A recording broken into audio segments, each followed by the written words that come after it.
علامت وَإِذَا اؤْتُمِنَ خَانَ، جب اس کے پاس امانت رکھی جاتی ہے تو وہ اس امانت میں خیانت کرتا ہے۔ امانت کا ہمارے پاس تصور یہ ہے کہ امانت ہم یہ سمجھتے ہیں کہ کسی نے کوئی چیز ہم کو دے دی، اب یہ میرے پاس امانت ہے لہذا اس میں خیانت نہیں کرنا ہے۔ حالانکہ شریعت کے اندر امانت کا مفہوم بڑا وسیع ہے۔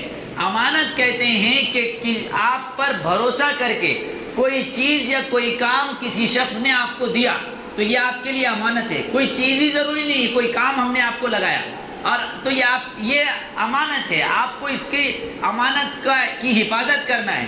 قرآن مجید میں اللہ تبارک و تعالی ارشاد فرماتے ہیں اِنَّا عَرَضْنَا الْأَمَانَةَ عَلَى السَّمَاوَاتِ وَالْأَرْضِ وَالْجِبَالِ فَأَبَيْنَ أَن يَحْمِلْنَهَا، کہ ہم نے امانت پیش کیا کس پر؟ زمین پر، آسمان پر، پہاڑوں پر، ان تمام کے تمام نے امانت کو اٹھانے سے انکار کر دیا، اس بوجھ کو اٹھانے سے انکار کر دیا۔ وَحَمَلَهَا الْإِنسَانُ، اور انسان نے اس امانت کو، اس بوجھ کو اٹھا لیا۔ إِنَّهُ كَانَ ظَلُومًا جَهُولًا، انسان تو بڑا ہی ناواقف ہے، اسے کچھ پتہ ہی نہیں ہے کہ جس امانت کو یہ اٹھا رہا ہے، جس بوجھ کو یہ اٹھا رہا ہے، یہ کتنا بڑا بوجھ ہے، یہ کتنی بڑی امانت ہے۔ تو اس آیت کے اندر اللہ تعالیٰ نے لفظ امانت کہا، اِنَّا عَرَضْنَا الْأَمَانَةَ۔ مفسرین فرماتے ہیں کہ امانت سے مراد کیا ہے؟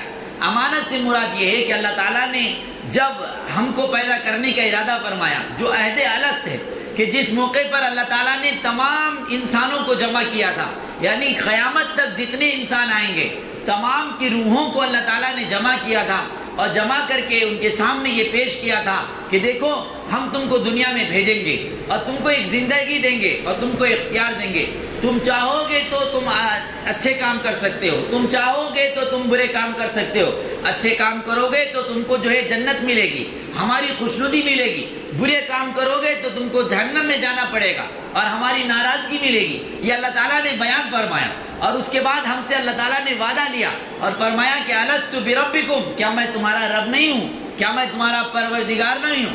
قالوا بلا، تمام انسانوں نے کہا کہ اللہ یقیناً آپ ہمارے رب ہیں، یقیناً آپ ہمارے پروردگار ہیں۔ اور انسانوں نے اللہ سے وعدہ کیا تھا کہ آپ جو زندگی دیں گے ہم وہ زندگی آپ کی مرضی کے مطابق گزاریں گے۔ تو یہ جو زندگی ہے ہماری، یہ زندگی اللہ کی امانت ہے، اللہ نے زندگی دی ہے، یہ کوئی ہم اپنی طرف سے پیدا نہیں ہو گئے یا ہمارے اپنی طرف سے یہ چیزیں، یہ جسم ہم کو نہیں مل گیا، یہ جسم، یہ دل، یہ دماغ، یہ آنکھ، یہ کان، یہ صحت، یہ سب کے سب اللہ نے دی ہے۔ تو یہ اللہ کی دی ہوئی امانت ہمارے پاس ہے اور یہ جو وقت ہے یہ وقت بھی اللہ کی امانت ہے۔ تو اس وقت کو صحیح استعمال کرنا یہ ہماری ذمہ داری۔ تو یہ جو وقت اللہ نے دی، یہ جو زندگی اللہ نے دی، یہ امانت ہے۔ اسی امانت کا تذکرہ اللہ نے اس آیت میں فرمایا کہ اس امانت کے بارے میں انسان بڑا ہی ناواقف ہے کہ امانت کو تو لے لیا لیکن اس امانت کی حفاظت نہیں کر پا رہا ہے۔ یہ وقت جو اللہ نے دیا، یہ زندگی جو اللہ نے دی، یہ زندگی تو ہم کو مل گئی، اس امانت کو تو ہم نے لے لیا لیکن اس وقت کو ہم اپنی مرضی سے گزار رہے ہیں، جہاں چاہاں گزار رہے ہیں اور لاپرواہی میں ہم یہ زندگی گزار رہے ہیں۔ یہ گویا کہ امانت میں خیانت ہم کر رہے ہیں۔ اسی کو اللہ تعالیٰ نے فرمایا اِنَّا عَرَضْنَا الْأَمَانَةَ۔ تو یہ جو زندگی ہے یہ اللہ کی امانت ہے، یہ جو جسم ہے ہمارا، یہ جسم بھی اللہ کی امانت ہے۔ تو امانت کو آپ ویسے ہی استعمال کر سکتے ہیں جیسا صاحب مال آپ کو اجازت دے۔ میں اپنی ایک چیز آپ کے پاس رکھتا ہوں امانت کے طور پر، تو آپ اس میں اپنی مرضی سے تصرف نہیں کر سکتے، میں جیسے بولوں گا ویسے آپ کو چلانا پڑے گا۔ تو یہ زندگی بھی اللہ کی امانت ہے، اللہ نے جس طرح کہا اس طرح ہم کو چلنا پڑے گا۔ یہ نہیں کہ میری زندگی ہے، میری لائف ہے اور میرا مال ہے، میرا پیسہ ہے، میرا بدن ہے، میری جائیداد ہے، میری صحت ہے، میں جو چاہے کروں، میں جیسے چاہے زندگی گزاروں، ایسے ہم نہیں کر سکتے۔ یہ زندگی اللہ کی دی ہوئی امانت ہے، یہ صحت اللہ کی دی ہوئی امانت ہے۔ اس امانت کو ایسے ہی استعمال کرنا ہے جیسے اللہ نے کہا ہے۔ یہ آنکھ، یہ کان، یہ ناک، یہ دل، یہ دماغ، یہ صحت، یہ بدن، یہ سب اللہ کی امانت ہے۔ اس کو ایسے ہی استعمال کرنا ہے جیسے اللہ نے کہا ہے۔ قرآن مجید میں جو بدنگاہی کی جاتی ہے اس کو اللہ تعالیٰ فرماتے ہیں کہ خائنۃ الاعین، کہ اللہ تعالیٰ نگاہوں کی خیانت کو بھی جانتے ہیں۔ مطلب یہ کہ نگاہ یہ اللہ کی امانت ہے، اس کو اس طرح استعمال کیجئے جس طرح اللہ نے کہا ہے۔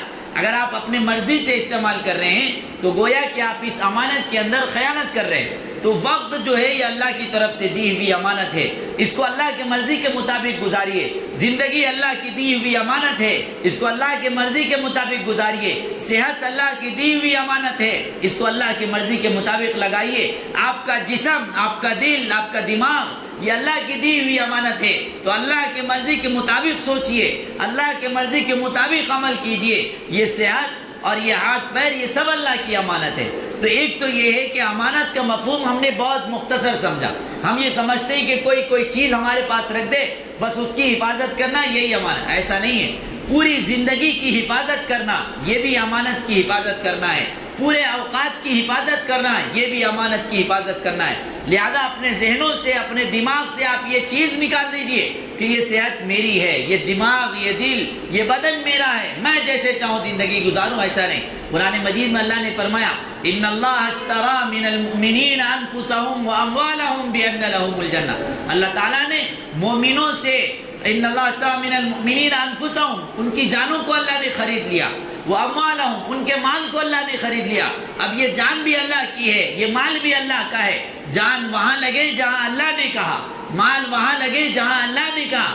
اپنی منمانی نہیں کرنا ہے کہ میرا مال ہے، میں جیسے چاہے استعمال کروں، جہاں چاہے خرچ کروں، جیسے چاہے کما لوں، چاہے حلال ہو یا حرام ہو، جائز ہو کہ ناجائز ہو، مجھے کمانے سے مطلب ہے، ایسا نہیں ہے۔ یہ مال اللہ کا ہے، اللہ نے ہم کو یہ مال دیا ہے، اللہ نے اس کے بدلے مال ہمارے مالوں کو بھی خرید لیا، ہمارے جانوں کو بھی خرید لیا، اس کے بدلے میں ہمارے لیے اللہ نے جنت عطا کیا ہے۔ تو اگر آپ جنت چاہتے ہیں تو اپنے جان کو اللہ کی مرضی کے مطابق لگائیے، اگر آپ جنت چاہتے ہیں تو اپنے مال کو اللہ کی مرضی کے مطابق لگائیے۔ یہ اللہ کی امانت ہے، لہذا اللہ نے جس طرح اس کو استعمال کرنے کا حکم دیا اس طرح استعمال کیجیے۔ اسی